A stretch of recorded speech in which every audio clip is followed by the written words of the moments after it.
Namaste guys. So finally I watched the greatest series ever made, Breaking Bad. और भाई इस series को देखने के बाद मेरा दिमाग सन रह गया था। ये सीरीज इतने ग्रेट लेवल की है, लेकिन हम इन सब बातों को भी साइड में रखते हैं और सबसे पहले जानते हैं कि आखिर इस सीरीज को इतनी ग्रेट सीरीज क्यों कहा जाता है। तो सबसे पहले हम इस सीरीज की स्टोरी की बात करते हैं। तो भाई वॉल्टर वाइट नाम का एक बंदा होता है जिसकी उम्र 50 साल है और वो अपने शहर में एक स्कूल में केमिस्ट्री पढ़ाता है। और भाई इस बंदे को केमिस्ट्री का बहुत ज्यादा ज्ञान है। इसी के अलावा ये अपनी प्रेग्नेंट वाइफ और एक बच्चे के साथ उसी शहर में रह रहा होता है। लेकिन एक दिन उसे लास्ट स्टेज का कैंसर हो जाता है और उसे पता चलता है कि वो कुछ टाइम में मरने वाला है। लेकिन मरने से पहले वो अपनी फैमिली के लिए कुछ पैसे छोड़ना चाहता है। और भाई इस मूवमेंट के बाद ये सीरीज अपने असली मुद्दे पे आने लगती है, क्योंकि वॉल्टर वाइट अपने केमिस्ट्री के नॉलेज से एक ऐसा ड्रग बनाता है जो कि ड्रग इंडस्ट्री का सबसे प्योर ड्रग है, जिसको यह नाम देते हैं ब्लू मिथ।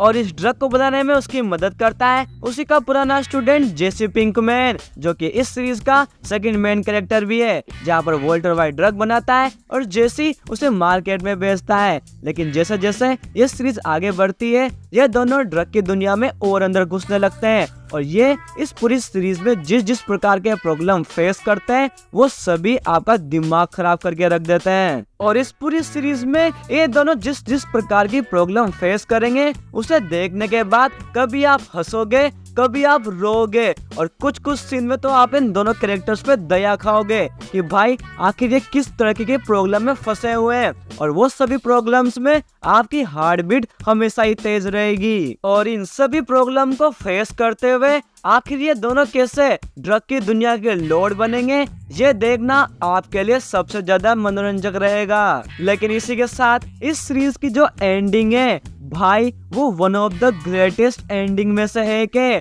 वो सीन देखने के बाद मैं लिटरली रात भर सो नहीं पाया था। और जी मैं इस एपिसोड में तुम्हारी बात कर रहा हूँ। लेकिन इसी के अलावा अगर हम इस सीरीज के कैरेक्टर्स की बात करें तो भाई सबसे पहले वॉल्टर वाइट, ये कैरेक्टर जब भी स्क्रीन पर रहेगा भाई ये मचा के रखेगा, आपकी नजरें इससे कभी नहीं हटेगी।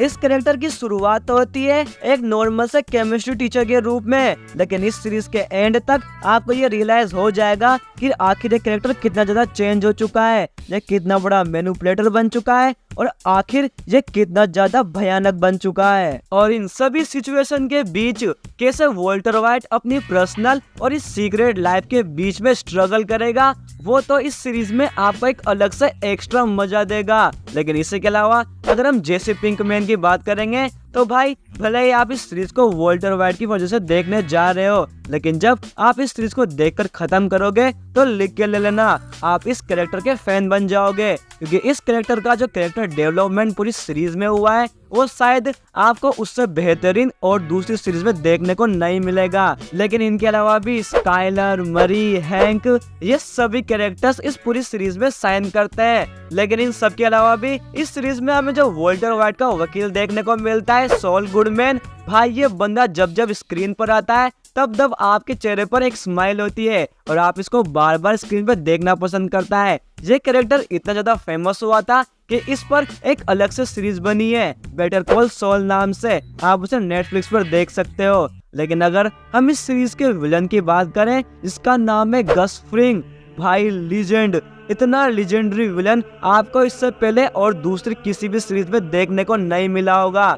जब जब ये बंदा स्क्रीन पर आता है एक टेरर महसूस होता है और भाई आपको समझ में आता है कि आखिर वॉल्टर वाइट और जेसी पिंकमैन किस खतरे से लड़ रहे हैं। लेकिन इन सब के अलावा अगर हम इस सीरीज के एक्टिंग परफॉर्मेंस की बात करें तो भाई ये सीरीज फेमस ही इसलिए क्योंकि इस पे सभी एक्टर्स ने सबसे ग्रेटेस्ट परफॉर्मेंस दी है। अगर हम इस सीरीज के मेन प्रोटैगनिस्ट यानी कि वॉल्टर वाइट को जिसने पोर्ट्रे किया है ब्रायन क्रिस्टन, उनकी बात करूं तो भाई उन्होंने भी एक इंटरव्यू में ये कहा है कि उनको जिस तरीके का रोल इस सीरीज में करने को मिला है ना तो पास्ट में ऐसा रोल किसी को मिला था ना फ्यूचर में ऐसा रोल किसी को मिलेगा। और भाई जब आप ये सीरीज देखोगे तब आपको ये महसूस भी हो जाएगा कि आखिर वो क्या कहना चाह रहे हैं। इसी के अलावा हम जो एरन पॉल जिसने जेसी पिंकमैन का रोल प्ले किया है, इस बंदे की इनोसेंस ने हमें सीरीज के एंडिंग में रुला के रख दिया था। लेकिन इसी के अलावा दूसरे जितने भी एक्टर्स थे उन सब ने भी अपनी परफॉर्मेंस में जान डाल रखी थी।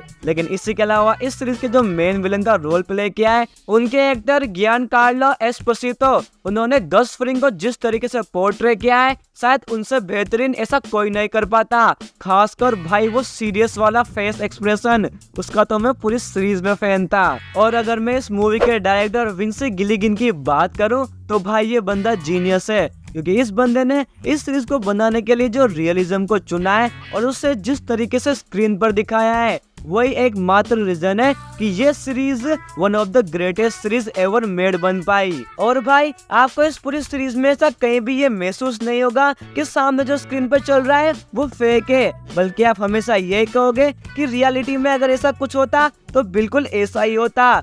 और भाई इसी वजह से विंसी गिलिगिन मेरे लिए तो एक जीनियस डायरेक्टर है। तो भाई ये था मेरे लिए ब्रेकिंग बैड का रिव्यू। इस रिव्यू को देखकर आपको तो ये समझ में आ गया होगा कि इस पूरे वीडियो में मैं एज अ फैन बॉय की तरह साउंड कर रहा हूँ। और भाई ये सीरीज है इसलिए आप भी अगर इस सीरीज को देखोगे तो आप भी इसके फैन बॉय बन जाओगे। लेकिन क्या अभी तक आपने ये सीरीज देखी है या नहीं, ये मुझे कमेंट बॉक्स में बताएं। साथ ही इस वीडियो को लाइक करें, चैनल को सब्सक्राइब करें, क्योंकि आप, मैं और हम सभी सिनेमा के दीवाने हैं मिस्टर मैन।